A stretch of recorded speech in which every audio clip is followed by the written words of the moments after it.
On the day the company went public, Darnell announced his engagement to his first love. I went from being the future queen to a complete outsider. Since that was the case, I decided to let the whole company fall apart. The CEO was short on funds, so he asked me to find some venture capital. I let things slide, and the company's finances broke down. The CEO lacked new products, so the technical director slacked off, and big clients pulled their orders. The CEO lacked talent, so the HR director did nothing, and top talents were poached by the competition. On the day of the listing ceremony, I dressed up and waited for the CEO to call me up to ring the bell on stage. The flower and atmosphere teams were already in position. The long-awaited moment finally arrived, and CEO Darnell reached his hand out toward the audience. I gracefully stood up.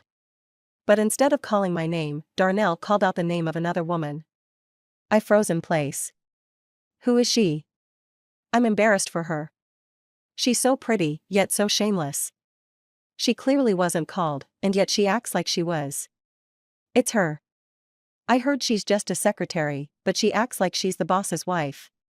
Look, the woman walking up to the stage is the real boss's wife. My nails dug into my skin as I stared at the stage. One woman was wearing a blue dress, the other a blue tie. Their eyes locked, and it felt like they were connected by invisible strings. They clasped hands and struck the gong to mark the listing.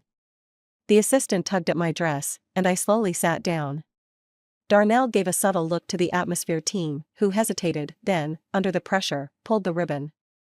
The stage was buzzing with excitement. The assistant's roses were forcibly taken from her and given to that woman. Great, just great. I worked hard for 3 years, and someone else reaped the rewards. After the ceremony, everyone attended the celebration banquet. My colleagues, seeing the woman in Darnell's arms, stared wide-eyed. For 3 years, Darnell and I were inseparable, and everyone had long assumed I would be the future CEO's wife. Who was this woman who appeared out of nowhere and took my place? Their stares were obvious, and Darnell's and that woman's mutual friends couldn't stand it. What's wrong with you all? Ella is Darnell's first love. They made a pact that if neither of them were married by 27, they'd be together. Exactly. They're perfect for each other. All the colleagues were awkward, embarrassed. From across the room, I gazed at Darnell, waiting for an explanation. He raised his glass. Leona. Thank you for your support these past 3 years. As always, the company will always have a place for you. Ella raised her glass with him. Thank you, Miss Leona, for taking such good care of Darnell. Darnell and I had the same mentor. He was my senior. He started his business early and had some success. He reached out to me, inviting me to join him. He promised I'd have a stake in the company in the future. After 3 years of grad school, our relationship had grown. I had feelings for him, so I didn't hesitate to turn down a job offer from a large company and joined his studio. Over the next 3 years, his special treatment of me became clear to everyone. He hinted countless times that once the company went public, we would be forever tied together, leading a happy life.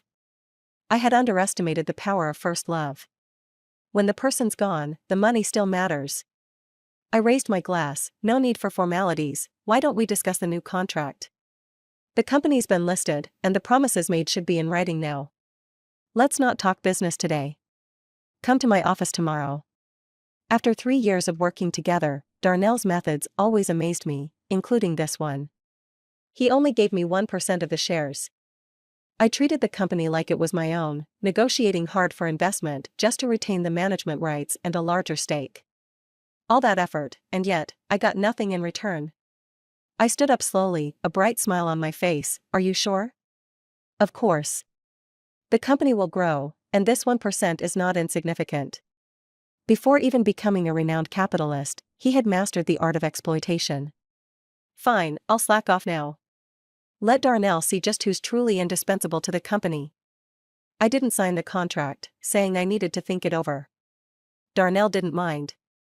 He made a phone call, and as he was closing the door, I heard his soft voice, "I'll pick you up after work." How sweet. Back in my small office, my assistant immediately came over with the information she had gathered. The woman was called Ella, and she was Darnell's high school classmate. She was the campus belle, and he was the campus heartthrob, perfect for each other. But back then, Darnell was just a poor high school student. He relied on scholarships and financial aid, wearing a faded shirt, his figure the object of many girls' fantasies, though very thin. At that time, they could be classmates. They could be close friends. But they couldn't be lovers. Because Darnell's pride wouldn't let him confess his feelings when he couldn't promise a bright future. After high school, Ella went abroad to study, leaving behind a pale moonlight that shone on his heart, urging him to work harder every night. Years passed, and Ella's life abroad wasn't easy, leaving some scars. Darnell, however, was the one to wipe away those clouds and bring her back into the light. I could feel my teeth clenching, and my heart ached a bit. My assistant shuddered. So this is the power of first love? I heard they're getting engaged soon. Leona, aren't you going to do something? No rush. I calmly sorted through the materials and made dinner plans with another VP from the company, Gavin. Gavin was also a classmate of Darnell and me. He joined the company 3 months after the studio started.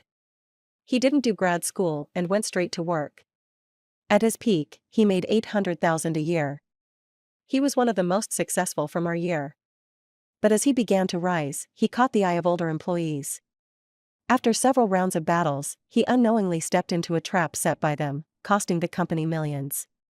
When Gavin was floundering, this senior employee stepped in, using their connections to smooth things over. Gavin was deeply grateful and thanked him profusely. Later, he was kept under that employee's thumb, and much of his hard work was taken over by others. I had some connections at the company and heard about this. I thought about it for a long time and decided to tell Gavin. Gavin, young and brash, couldn't stand it. He confronted the senior employee head-on. But, unfortunately, he lost in the end. That night, Gavin dragged me and Darnell out to drink on the street. One bottle of liquor, with the loneliness of feeling like the world had left him behind. I couldn't bear it, so I encouraged him to join us and start his own business. Gavin paused, took a swig of his drink, and then agreed to join us. Not long after I extended the invitation, Gavin agreed. Back to that same street, where everything had changed. Gavin awkwardly drank, sigh. Even though we're from the same hometown, I didn't know about Ella. I forced a smile. Love is unpredictable. Let's not talk about that. Darnell didn't betray you, did he? Gavin froze, mumbling nothing. Darnell wasn't stupid. After that scene with me, he'd surely be wary of me. He'd moved faster than I thought. I pretended to be disappointed. Looks like he didn't break his promise. He even gave me the stock agreement, 1%. What? He only gave you 1%? You put in so much effort when the studio was just starting, investing money and time, and you contributed so much. I also have. Oh? So you mean he didn't give you any more than me? Nice one. I pinched my thigh, and the tears came unbidden. As long as he didn't wrong you. I'm just worried that he might neglect the people I brought in, and then how would I explain it to them?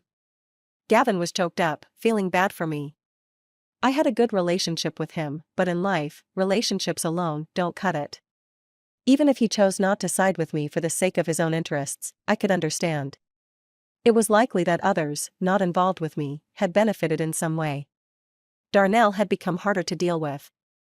I'd been running my company for many years, capable of bending and adapting, and at that moment, I played the part of a fragile woman perfectly. I didn't cry about Darnell's change of heart. After all, things that seem like they could be true often aren't, and who can be certain? Instead, I cried about how love was no longer there, how even friendship couldn't last. What happens to me doesn't matter, but I feared that those close to me might be pushed out. Gavin probably wanted to say that they wouldn't be pushed out. But the 1% of shares on the contract? That was undeniable evidence. I cried for a while, then stopped when I felt it was enough. Gavin hurriedly offered to take me back. By chance, as we reached the bottom of my building, we ran into Darnell and Ella. Ella's face changed the moment she saw us. It was obvious she was imagining something unpleasant. I quietly whispered to Gavin, maybe you should keep your distance from me. One sentence triggered Gavin's rebellious instinct, and he insisted on walking me back.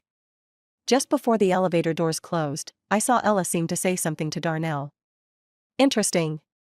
Darnell probably feared my influence in the company, along with his eager ambition to rise.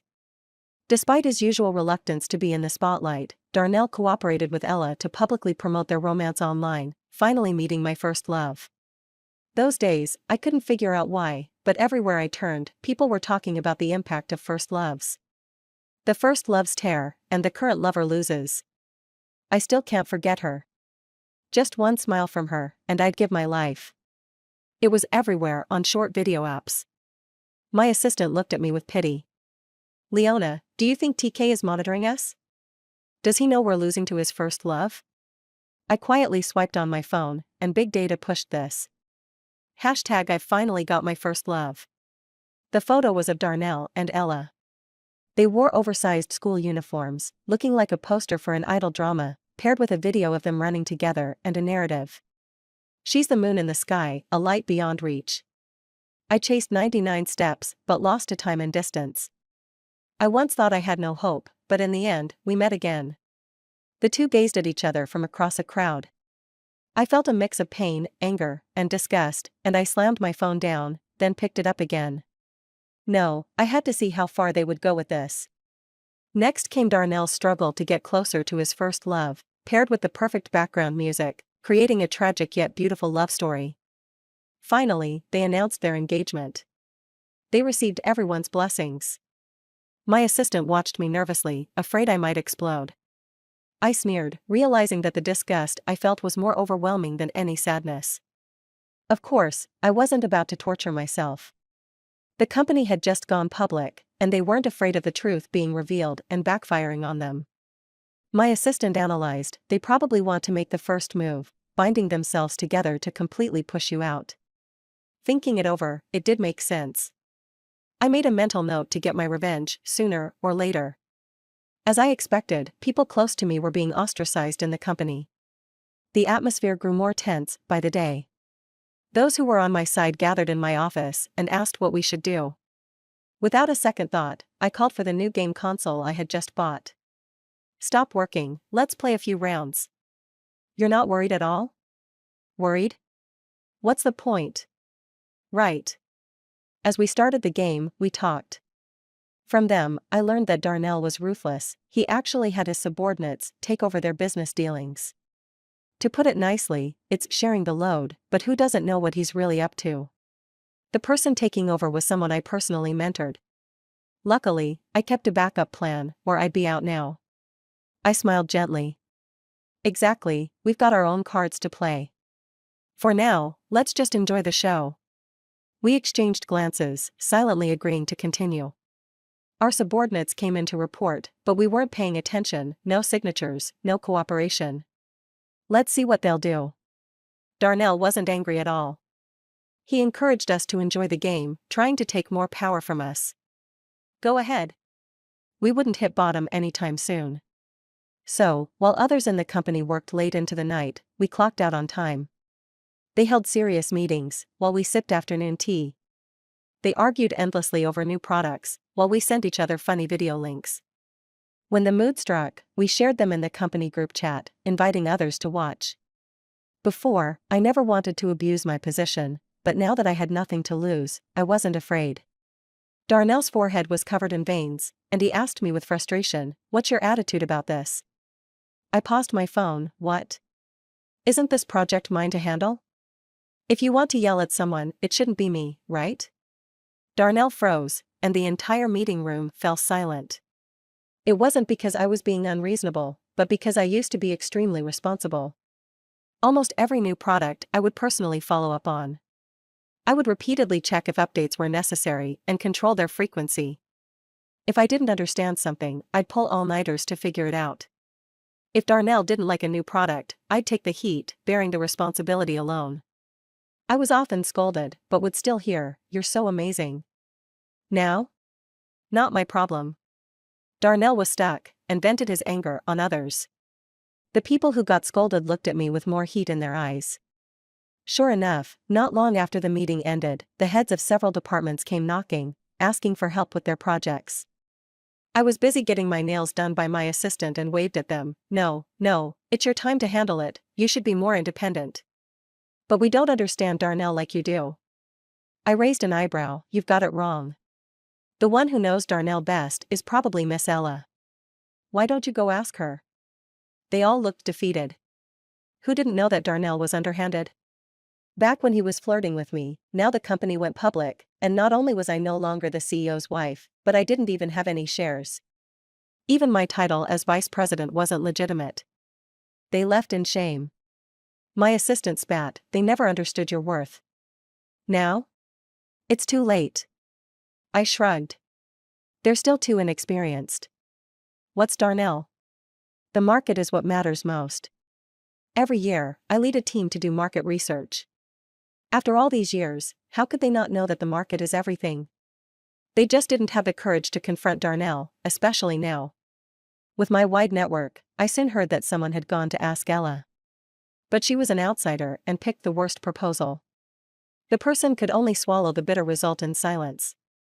The technical director and HR director quietly slipped in. The HR director worriedly asked, "Leona, when do we make our move? We have our own skills, but if this continues, resources will definitely be divided up. In the workplace, no one is irreplaceable." I held up my freshly done nails for them to admire. "Pretty, right? Green? What's that supposed to mean?" Wait for it. Darnell will come begging me soon enough. By the time the stock market closed that day, the company's stock was all in the red. The next morning, it was even worse, a glaring green downtrend. Darnell, busy with his engagement preparations, rushed back to the office and saw me playing games. His brows furrowed. "What are you doing? It's not the time to play." I glanced at him. The company wasn't mine, so why should I stress? What's wrong? The company's stock price is crashing. When there's a rise, there's a fall. Darnell was fuming, taking several deep breaths to calm himself. He announced they would hold a meeting to find the cause. I grabbed my laptop and headed to the meeting. As I passed the corner, the finance director gave me a thumbs up. She must have figured it out. I smirked, this was just a matter of time. The new company went public, and stocks always experience a round of price increases. But at some point, they always drop. However, the company's gains were small, but the losses were significant. Yesterday, it dropped by 5%, and today, it hit the daily limit. It's enough to worry retail investors. Darnell was so anxious that he got a mouth ulcer. What's going on? The others exchanged looks, but said nothing. Darnell turned to me again. What do you think is happening? It's normal. Retail investors love to buy into new stocks. After a certain period, they'll sell off. It's just how it works. Buying into new stocks means that investors, before a stock goes public, get a chance to buy shares through a lottery system via brokers. Once the stock lists, the price tends to go up. It's a guaranteed win, which is why so many experienced investors wait for this opportunity. There are even a lot of courses teaching how to buy into new stocks. These people aren't betting on the company's future, they're just after the profit. New stocks don't keep rising forever. Investors usually sell after a certain period, following established patterns, so the stock price naturally fluctuates when they sell.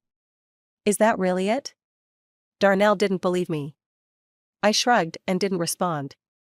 Of course, there's more to it. Generally speaking, a company's post-listing performance directly impacts future investments. To ensure better future funding, I reached out to some connections and bought a few shares myself. At first, it was just to surprise Darnell, but now it's turned into my backup plan. I've never gotten along with Darnell, and when he and the related institutions noticed something was off, they pulled out in bulk. Could the stock price not drop? Another factor is a scandal that surfaced a few months ago, making the public skeptical about artificial intelligence. These three factors combined caused the stock price to plummet. After discussing it for a while, we figured out the reason. The only solution is to pull in more investment. Darnell looked at me. Do you have any? I shook my head, no. Darnell's usual tender, peach blossom eyes turned a little melancholy, and he dismissed the others. Like a few years ago, he lowered his voice and said, "Leona, I know you're upset, but..." A few years ago, Darnell had a more energetic aura. He was full of youthful vigor and stubborn pride, not letting anyone underestimate him. I rarely saw him lower his head, but when he did, it made it hard not to feel soft and want to give him everything. It was the same kind of day when he first asked me to join him in starting a business. It was lightly raining outside, and he saw me in a thin coat and gave me his jacket. That's when he spoke up. Darnell's brows were furrowed with worry about the future, but his eyes showed a quiet confidence that he could make it work. There was a hint of pleading, like a fragile puppy. I blinked. The scene overlapped with that moment years ago, then slowly faded apart. No matter how similar, it was still different. "Mr. Darnell, it's you who's being unreasonable, not me." Darnell gritted his teeth. "Fine, if you won't help me, I'll find someone else. Don't think the company can't survive without you." He turned to seek out the financial director, who was someone Darnell had personally hired. Usually, he had little contact with me. Darnell was pleased about that. He even told me that the financial director liked to work alone and that I should avoid bothering him. At the time, I felt relieved not having to hire people one by one. Looking back, though, he was clearly trying to keep me out. But I wasn't completely unprepared. Let's wait and see. Darnell miscalculated. Though the financial director had connections, he rarely interacted with investors. Several attempts had no effect. I thought Darnell would hire a big industry name, but instead, he ended up turning to his first love. Ella studied finance abroad, and in this industry, connections are key. But nothing beats the local bias. She couldn't get close to the core people overseas, so she came back. Here, her family's small company hasn't even gone public, and even though she works in investment banking, how much investment could she really pull in? I was afraid of underestimating her, so I had someone check. Ella's sources were surprisingly good. She entered the company and, with a smirk, challenged me, "Miss Leona, are you afraid I'll take your position?" I just smiled and didn't answer. Honestly, no. Competing with her? I was afraid it would lower my status. But Ella saw it as me being unable to back up my words, so she laughed even more. "I'll prove to you that I'm the one who's most suitable for Darnell." "Fine, I'm waiting." I challenged her, playing the role of the villain. "You better follow through. It's hard to attract good investment, especially here, where deals are mostly made over drinks." Ella couldn't handle it. She called in a few people for help, but they didn't cooperate, making everything even worse for her. Darnell came running to me again, looking desperate. "Leona, can't you? The company is yours too." I sighed. "What do you mean mine? I'm just an employee getting a paycheck." Darnell was speechless. He tried to pressure a few of my team members with the work, but they were just like me, completely giving up. In the past, we thought the company would never let us down, so we worked ourselves to the bone. But now, with the company listed, Darnell didn't even give me the shares he promised. Not only that, but no one in my department got a pay raise. Who would want to work hard now? Who knows, maybe Darnell will fire us all one day. Darnell couldn't get to me, so he hurried off to have dinner with investors. My assistant, feeling wronged, muttered, "He's really bullying you." I waved my hand. "Come on, everyone, let's go eat." "It's on me." The restaurant? It was, of course, the same place where Darnell was negotiating with the investors. The waiter led us to a private room next door. We intentionally left the door open, glancing over every now and then. Not even half an hour later, Ella came out with red eyes. My assistant chuckled. Did she get taken advantage of? Just as the words left their mouth, the room next door exploded. After asking around, it turned out that the investor had been dishonest, making advances, and even touching Ella's leg while drunk. Ella couldn't take it and ran off. Darnell, who had waited nearly 10 years for his first love, couldn't stand it either. In a fit of rage, he smashed a beer bottle over the investor's head. I couldn't help but feel excited. I thought the worst thing I'd see today was Darnell drunkenly embarrassing himself, but now, this was a real show. I paused and decided to call the police. When the police arrived, the private room was completely quiet. Darnell's eyes were a little red. "Leona, did you do that on purpose?" Staring at the broken beer bottle, I almost laughed out loud. "Do that on purpose?" "I was trying to save you." "Do you really think you can hit the investor and walk away scot-free?" I wasn't exaggerating. Things like this happen more often than you'd think. How many people stay rational after drinking? The investor's people were already trying to hold him down and force him to apologize. Darnell's first love was just crying. What else could she do? Darnell, with his bruised face, mumbled, "Sorry, I misunderstood you." Ella stood beside him, performing the "I feel sorry for you" routine. The police couldn't hold back their laughter. "Hurry up and take him to the doctor. We still need to take statements." "Ah? But they said it was you who started it." I couldn't be bothered with them, leading my team out with a flourish. That night's events shattered the calm that had been in place. Darnell's not stupid. He quickly hired a team to focus on attracting investments. Ella became the leader of the team and, in a twist, was promoted to vice president. I was so angry I almost laughed. I called my dad and played the spoiled daughter card, and he and his students helped spread the word about Darnell's ingratitude.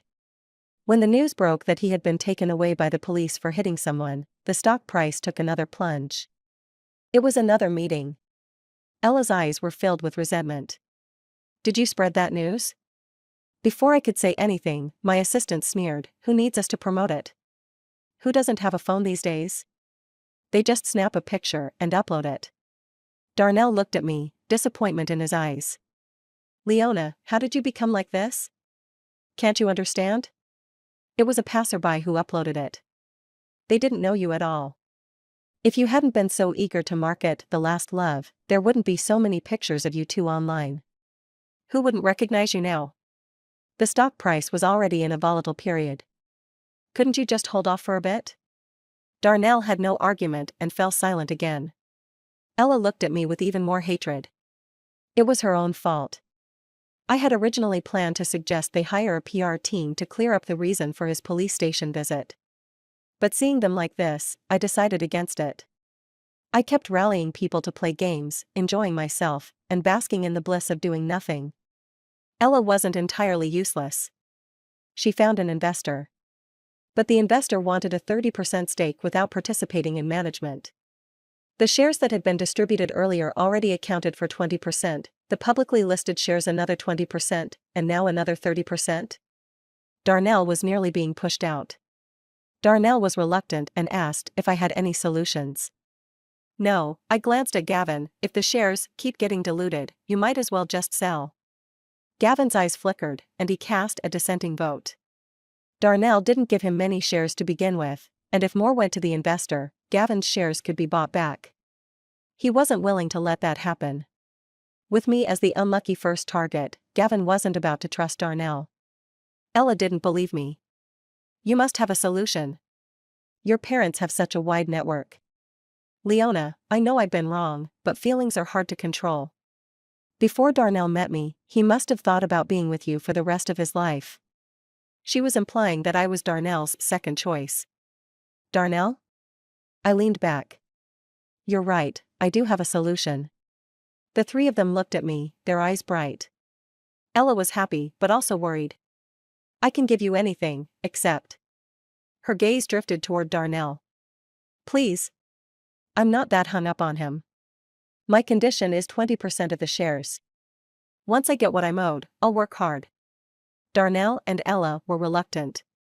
I wasn't in a rush, so I went to the rooftop. Sure enough, Ella secretly came to find me. "If I were you, I wouldn't come. Darnell's got a mouth, but he's too proud to give it up easily. And remember, when a man is sweet, don't forget how cruel he can be. I helped him for 3 years, from nothing to the top. And now, he won't even give me money. What if one day he stops loving you? How do you think he'll treat you?" Ella's eyes were full of complexity. "Are you trying to drive a wedge between us?" "No, I'm just giving you a woman-to-woman warning. Fighting over a man is really not worth it." Ella stood there, frozen. I kept working my usual schedule. She wasn't stupid, but she might not be able to take my words to heart. What I didn't expect was that Ella managed to convince her family to put money forward, wanting to use the cash to compensate me. Clever. She took the money, asked for shares, and got my help, killing 2 birds with 1 stone. "You put in 100,000 to start the business, and now we'll pay you back 1 million. 100 times return in 3 years, sounds like a good deal. But the company was worth more than that." I didn't agree. I smiled and said, 20 million, or forget it. 20 million. You're robbing us. Or give me 20% of the shares. They were so mad they were about to explode but couldn't do anything to stop me. I ate a hamburger in front of them. It was delicious. I hadn't eaten one in 3 years, maintaining my elite white-collar image, but it felt great to finally break that. The more I ate, the more I enjoyed it, and the angrier they looked. Ella hesitated for a long time before saying, "We don't have that much money. You can use shares to offset it." Ella was sharp. She offered shares from her family's company, 35%. Though her family's company wasn't publicly listed, it was profitable, and it had potential in its traditional industry. I didn't agree immediately but also asked for 5% of Darnell's company's shares and $10 million before I relented. Less than 3 days later, an investment came knocking. They wanted shares too, but they were much better than the investors Ella had lined up. The stock price started to recover. Just as Darnell was breathing a sigh of relief, Gavin had more issues on his side. The new product was failing. How could this happen? Darnell was in a panic, abandoning Ella, who was trying on wedding dresses, and rushing back. Gavin was helpless. The software's fine, it's the chips that are the problem. The company focused on smart home devices and AI, releasing several successful products. The chip we used was developed by one of my dad's students. He ran his own company, which partnered with ours. In the past, thanks to my dad's connections, we got priority access to the best chips. But now, with Darnell treating the teacher's daughter like this, who would still sell to him? Ella started crying. "You just don't want me to be with Darnell." I rolled my eyes. "Stop it. Aren't you two soulmates? Nothing should be able to break you apart." Ella couldn't argue with me, so she went to see Darnell. No one knew better than he did how important I was to the company. He didn't dare to offend me again. Darnell rubbed his forehead. "Tell HR to hire new talent." The HR director was my person, so naturally, she refused to cooperate. Even if she wanted to, in our newly listed company, we couldn't attract top talent. Darnell was helpless, and unwilling to come beg me, so he told Gavin, the vice president and technical director, to work on a new product. It's easy to talk when you're not the one doing the work. Even Gavin couldn't stand him. He grumbled, then lazily added, "In the past, the three of us worked hard together. Now, it's all for one woman." I remained indifferent. Gavin awkwardly said, "Leona, I know you've been wronged, but the company is also yours now." I paused my online shopping and laughed. "I have my dignity too." Gavin immediately looked embarrassed and smiled. "Guess I deserve that." "You still remember what I said back then?" "Of course I remember. Gavin, we're alumni, and look at where we are now. Even if I help out with this, Darnell might not even appreciate me." Gavin's face filled with guilt. "I really didn't think. Staying in my office for too long, you'll probably be in danger too." Gavin turned pale, stood up to leave, then came back and sat down again. He didn't hide anything from me anymore and told me that after Ella caught him that night, Darnell had tested him a few times. I just don't get it. After all these years of friendship, it can't compare to his first love? Is friendship really less than love? I objectively assessed, he's afraid you'll side with me. Gavin's emotions surged in his eyes before he finally laughed. "At least you're straightforward. I'm done struggling, let's just mess things up together." I laughed. "Sure, we'll eat meat and drink together from now on." Gavin was completely on my side now, and even the people who had been making a fuss earlier had lost their energy. When the leader gave up, everyone followed suit. That's right. Darnell, thinking he could attract talented people, didn't cancel his engagement party and went ahead with it. Ella's smugness was almost overflowing from her eyes. She even personally handed me an invitation and insisted that I must come. "By the way, thanks for the reminder. He invested in my company, and my company invested in his.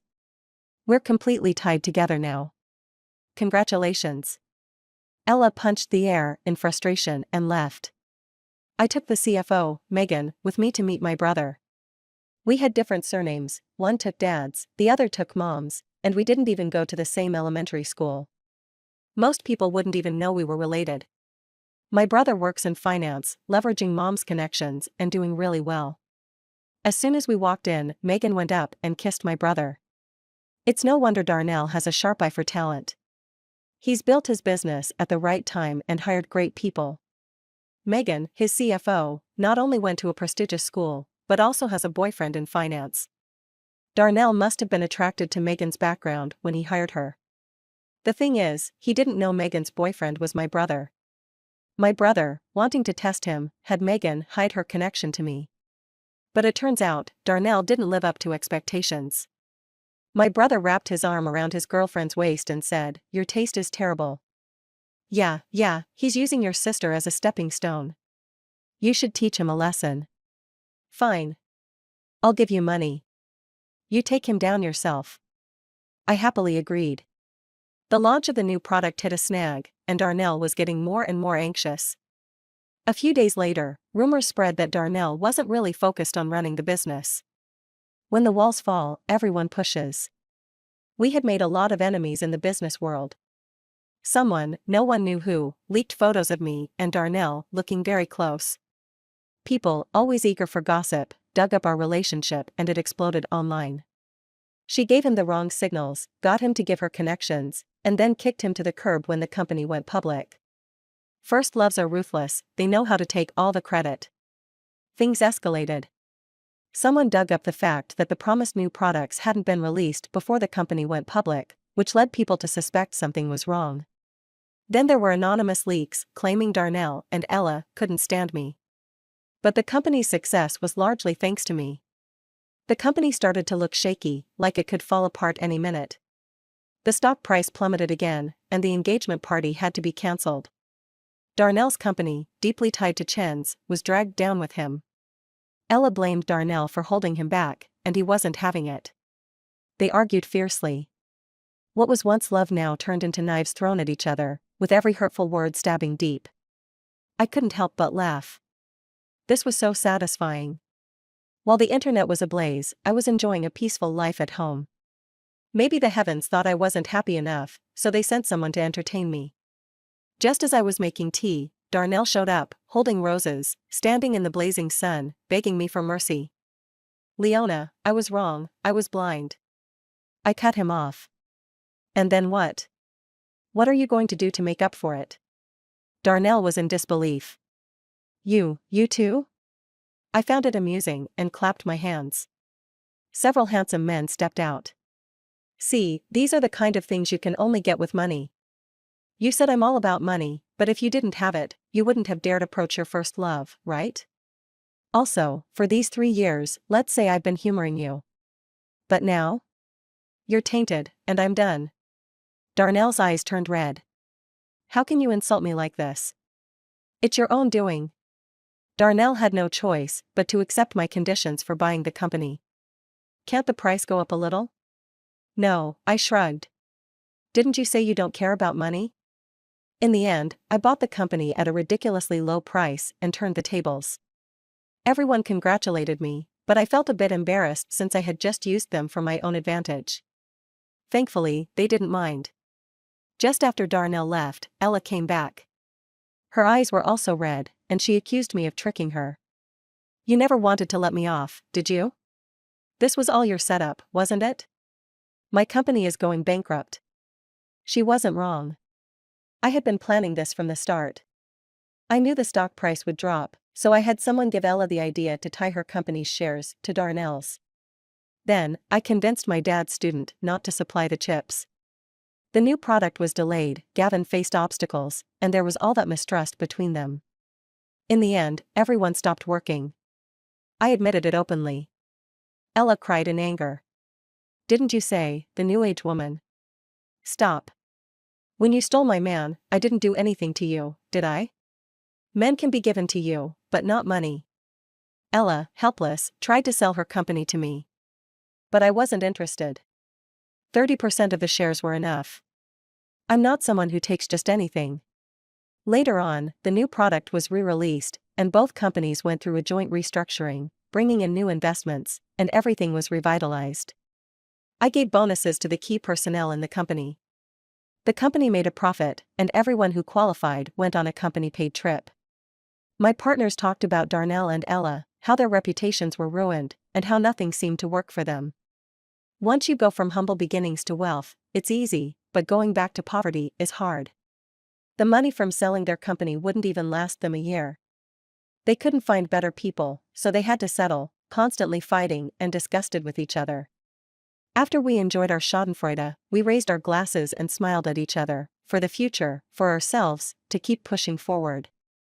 A night of wild celebration. I was leaving the toxic man behind, and life was going to get better. The early sun was warm, the days were long, and the seasons were beautiful. And,